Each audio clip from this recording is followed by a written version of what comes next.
مصر کا ایک امیر بزنس مین تھا۔ اس کی عمر 50 سال کے لگ بھگ تھی کہ ایک دن اس کو دل میں تکلیف کا احساس ہوا، اور جب اس نے قاہرہ کے سب سے بڑے ہسپتال میں اپنا علاج کرایا تو انہوں نے معذرت کرتے ہوئے اسے یورپ جانے کو کہا۔ یورپ میں تمام ٹیسٹ مکمل کرنے کے بعد وہاں کے ڈاکٹروں نے اسے بتایا کہ تم صرف چند دن کے مہمان ہو، کیونکہ تمہارا دل کام کرنا چھوڑ رہا ہے۔ وہ شخص بائی پاس کروا کر مصر واپس آ گیا اور اپنی زندگی کے باقی دن گن گن کر گزارنے لگے۔ ایک دن وہ ایک دکان سے گوشت خرید رہا تھا جب اس نے دیکھا کہ ایک عورت قصائی کے پھینکے ہوئے چربی کے ٹکڑوں کو جمع کر رہی ہے۔ اس شخص نے عورت سے پوچھا، تم اسے کیوں جمع کر رہی ہو؟ عورت نے جواب دیا کہ گھر میں بچے گوشت کھانے کی ضد کر رہے تھے۔ چونکہ میرا شوہر مر چکا ہے اور کمانے کا کوئی ذریعہ بھی نہیں ہے، اس لیے میں نے بچوں کی ضد کی بدولت مجبور ہو کر یہ قدم اٹھایا ہے۔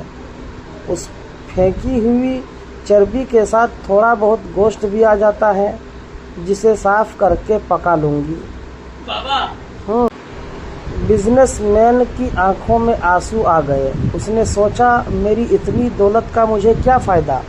میں تو اب بس چند دن کا مہمان ہوں۔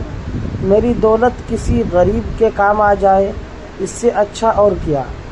اس نے اسی وقت اس عورت کو کافی سارا گوشت خرید کر دیا اور قصائی سے کہا، اس عورت کو پہچان لو، یہ جب بھی آئے اور جتنا بھی گوشت مانگے اسے دے دینا اور پیسے مجھ سے لے لینا۔ اس واقعے کے بعد وہ شخص اپنے روزمرہ کے معمولات میں مصروف ہو گیا۔ کچھ دن اسے دل میں کسی تکلیف کا احساس نہ ہوا تو اس نے قاہرہ میں موجود لیبارٹری میں دوبارہ ٹیسٹ کروائے۔ ڈاکٹروں نے بتایا کہ رپورٹ کے مطابق آپ کے دل میں کوئی مسئلہ نہیں ہے، لیکن تسلی کے لیے آپ دوبارہ یورپ میں چیک اپ کروا آئے۔ وہ شخص دوبارہ یورپ گیا اور وہاں ٹیسٹ کرائے۔ رپورٹ کے مطابق اس کے دل میں کوئی خرابی سرے سے تھی ہی نہیں۔